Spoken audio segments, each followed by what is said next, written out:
Mitford Dhaka medical ঘুরে আসছি, বাচ্চাকে সিট দিতে পারি নাই, তারা ট্রিটমেন্ট দিতে পারে নাই, 1 ঘন্টা অক্সিজেন দিতে পারে নাই। আমি অ্যাম্বুলেন্স ভাড়া করে 17 ঘন্টা অক্সিজেন দিছি আমার বাচ্চাকে। যদি আমার বাচ্চা মারা যায় তো সরকার নিতে হবে, এই ড্রাইভার সরকার। আর এভাবে আজকে তো বন্ধ করার কোনো রাইট নাই। 6টা বাচ্চা মারা গেছে, সেটার জন্য এত আন্দোলন করা হইতেছে। এখন হাজার হাজার বাচ্চা মারা যায়, তখন কি করবেন?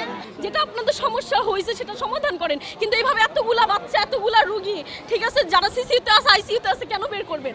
কোথায় নিয়ে যাব? অন্য কোনো হাসপাতাল তো বেড পাই নাই। আমি অনেকগুলো হাসপাতাল ঘুরে আসছি, সরকারি হাসপাতাল বেড দিতে পারে নাই আমাকে। এখন আমার বাচ্চা কালকে থেকে অনেক ভালো আছে। এখন যদি বলে নিয়ে যেতে অন্য কোনো হাসপাতালে, তাহলে আপনারা সাবমিট করে দেন আমাদের বেড দিয়ে।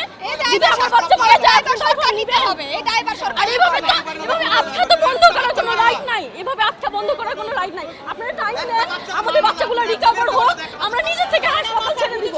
কিন্তু বাচ্চা থাকা অবস্থায় এই হাজার হাজার বাচ্চা কোন হাসপাতালে নেবেন? তাই তো মিটফোর্ড ঢাকা মেডিকেল ঘুরে আসছি, বাচ্চাকে সিট দিতে পারি নাই, তারা ট্রিটমেন্ট দিতে পারে নাই, 1 ঘন্টা অক্সিজেন দিতে পারে নাই। আমি অ্যাম্বুলেন্স ভাড়া করে 17 ঘন্টা অক্সিজেন দিছি আমার বাচ্চাকে। তাহলে কোথায় নিব বলেন? বাচ্চা সুস্থ হোক, তারপর ছেড়ে দেন। এখন কোথায় যাব? আমরা মা, আমাদের বাচ্চা 6টা বাচ্চা মারা গেছে, সেটার জন্য এত আন্দোলন করা হইতেছে। এখন হাজার হাজার বাচ্চা মারা যায়, তখন কি করবেন? তখন আমরা কোথায় যাব বলেন? আমার অক্সিজেনের বাচ্চাটা ছাড়ালেই তো মারা যাবে।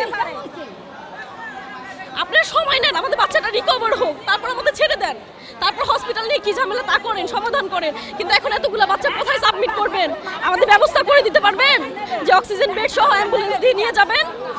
এখানে সব টেস্ট করার জন্য টাকা লাগবে, জমা, ব্লাড জমা, কালকে রিপোর্ট আসবে। এগুলো কি বন্ধ হয়ে গেলে পাবো আমরা? এটা আপনাদের বোঝা দরকার। টাইম নিয়ে বন্ধ করেন, টাইম দেন, আমাদের টাইম দেন, আমরা বাচ্চাগুলো রিকভার করি, টাইম দেন, সময় দেন। আর একটা দুর্ঘটনা হয়েছে, আমি বাচ্চা নিয়ে 13 দিন আগে বাসায় যাই, 13 দিন পরে আমার বাচ্চার আবার সমস্যা হয়। কালকে সারা রাত 5টা হাসপাতাল ঘোরার পরে আজকে সকাল 6টার দিকে এখানে অ্যাডমিট হই।